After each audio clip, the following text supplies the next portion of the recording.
Hello, this is InduShare's Mr. Create. And I'm Mr. N. We are back with the another Stock. yeah, another stock that's hotly debated in United States as well as in Korea, and the stock is It's called Proterra. yeah. It's been invested by the Chamath and Fidelity and BlackRock, and as well as Neuberger Berman.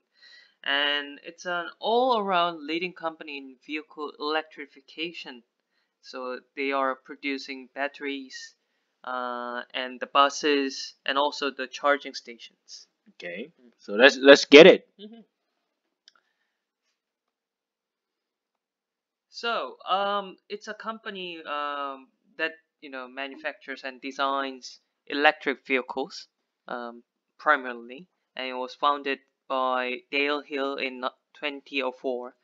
And as you may know, it's not been listed, but it will be in the first half of this year onto Nasdaq in the under the ticker of um, PTRA, but before that, it will be listed through SPEC.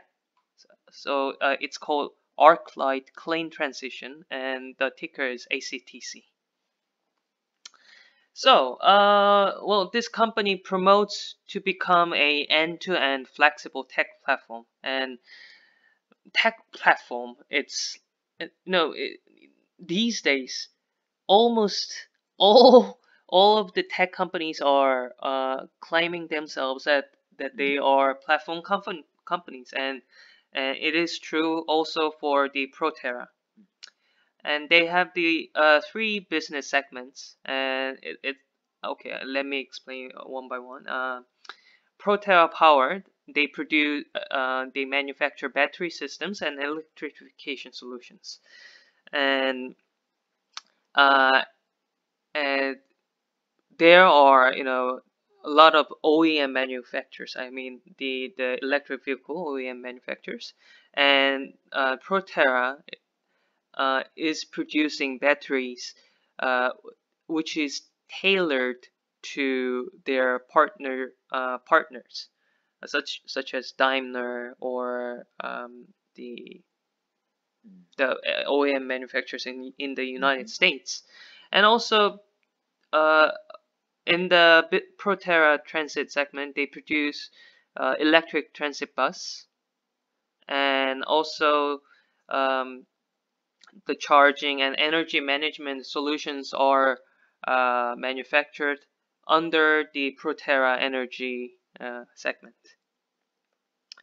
And this table shows that how flexible the platform is. So, for example, uh, the the Proterra is producing, all, end-to-end powertrain systems from battery systems to drivetrain for Proterra Transit segment and also for the Daimler school bus. And it also only supply batteries to Volta trucks or Lightning storage for these companies, as mentioned in the bottom of this table. So it shows the flexibility of this company. And the company's competitors are medium and heavy duty urban trucks and buses producers and school bus producers and shuttle bus producers. But however, their competitiveness is embedded in their ability to um, the supply ability to develop advanced technology for the electrical vehicles. They currently have the 81 patents, and also they have the manufacturing capabilities in place. For example, they have the manufacturing hubs in LA, and it can produce uh, 675 megawatt per hour of batteries per year, and also 280 vehicles per year. And they say that they have proven products with full charging station, I mean solutions, on the road in the United States, and they have the 10 years of production track record. And it is estimated that in 2020, just last year, their revenue is expected to be $193 million. And I'm gonna go ahead and cover the financials of Proterra and other data. So let's look at the market forecast from here. According to Allied Market Research, electric bus market will be growing at the average growth rate of 12.6%. And according to also the Bloomberg News Energy Finance, New York City will be converting 5,700 buses to a electric bus, and the likes of Los Angeles from 2,700 bus to electric bus. And it seems like 98% of the electric buses are operated by China as of now, and this is where Joe Biden has been elected, and he's trying to change the U.S.'s e-bus market. And yeah, Proterra, BYD, Baidu Motors, and NFI Group are the main players in this market. Proterra's 2050 vision is that they would like to achieve 2.5 billion revenue by 2025, and the electric bus market is growing. Market share is growing also and it's going to grow up to 50% by 2025, and that's gonna translate into the average growth of 50% every year. So That's very pretty much ambitious. yeah, 50%, but I'm not really sure how Proterra can maintain their share within the e-bus market. Their margin is their total sales is expected to be 20,000 vehicles, and they are going to increase their gross margin by 25% by reducing the cost of employees and R&Ds and whatnot. But what's interesting is that they've accounted for the price reduction of 21%. So like they're thinking that the gross margin is sort of realistic, considering that the competition is going to be fierce around the e-bus market. A lot of newspaper articles have stated that the spec have been utilized to save the junk market. And what I think, that I like about this IPO process is that IPO proceed from spec will not be utilized to refinance a loan. So this particular spec wouldn't be saving junk market, and they are going to be used for R&Ds and growth in capex, and they are going to make it really investment to expand the Proterra's business model. Can compete within the area of e-bus market? Well, first of all, they seems to be having first mover advantage. If you look at the Proterra compared to other companies like Helion, Nikola, Romeo, and Arrival. I don't know those two companies, the Arrival and Romeo, but considering that we still have like Proterra being the first company to actually make revenues, they have actually the sales in this market. They have a track record and capacity to actually make the e-bus compared to like Helion and Nikola. They have their model, but they don't seem to be growing or producing enough bus vehicles. So also to looking at the valuation in and of itself, the red line seems to be where the average valuation for e-bus market. But if you look at the charging point Nikola and Arrival, they seems to be kind of high in terms of their valuation compared to their like expected revenue versus its market capitalization as of now. Forward sales, I kind of took the time to actually make this presentation because I wanted to sort of compare this to future uh, the quarterly report.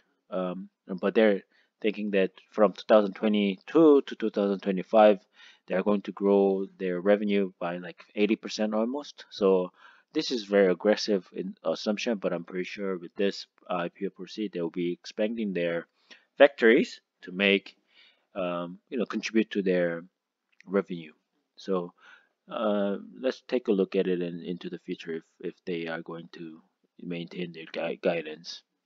Other materials, not only United States but also United EU, it will be, converting all the conventional buses into e-bus, and I think they're focusing on battery buses compared to like plug-in and fuel cell buses. So, in and of itself, can Proterra compete against the Helion and other those one of those fuel cell buses? I'm pretty sure they're as of now. Battery buses seems to be winning, and this graph seems to show that Proterra seems to be doing, in a positive ground for the e-bus. Let's be a little bit more skeptical of the e-bus. Growth is expected, but margin as of now is very low. And unlike Tesla, this is B2B market. Not all individuals will be buying e-buses. So Yeah, mainly the transit agencies or yeah, the fleet owners will be their main customers. yeah, and the competition is very fierce. And if you think about the school buses, you only use two times a day, and should you be really, converting all the conventional buses to e-bus, where e-bus seems to be very expensive. So if you're going to use two times a day, and let alone that there's a summer break and winter vacations, you don't really use that much of the school buses. But should you be converting all those buses to e-bus? I'm not really sure. Without the government support, like subsidy, this cannot be sustainable. I mean, conventional buses are a lot cheaper than e-buses. Can this market be autonomous vehicle, like one of those expansion into the future where you start with electric buses and then this becomes autonomous vehicle? Well, I'm not really sure. Do you want to get in a bus without a man actually being there? I think it's gonna take a lot longer than the commercial vehicles. Can Proterra expand to other countries? Well, other countries seems to have their own companies running the e-buses and fuel cell buses. So that this part is also where I'm being a little skeptical. But as of now, we don't have enough e-buses, and this market is going to see the exponential growth. And if Proterra can, with the first mover advantage, capture their market share, I'm pretty sure this can be a good news for Proterra. So this is it for this week's topic of Proterra. We just had a little bit of summary of the market share and the market analysis and the business model. And yeah, I kind of did summarize my point by being skeptical, and maybe Mr. N wants to add, last comments. Nothing is certain at this point of time because it is at the very early stage of the development for the electric vehicles. Mhm. But but since because of this, I mean, some of you may be very interested in investing such manufacturers. So, in my point of view, compared to the Proterra's peers, I think Proterra is is the first mover with the most advanced technology and also the you know when seeing their business model, it's more systematic compared to their, I mean, Lion Electric Mhm. or the Green Power Motors that Mhm. we covered Mhm. in the Yeah, yeah, previous weeks. those companies are. Yeah, so if you were to invest in electric vehicle manufacturers, I think the first should be Proterra. Okay. Yeah. All right. Thanks for watching, and Mm, please subscribe to our channel. mm. Thank you for listening for Thank this you. week. Bye Bye bye. bye.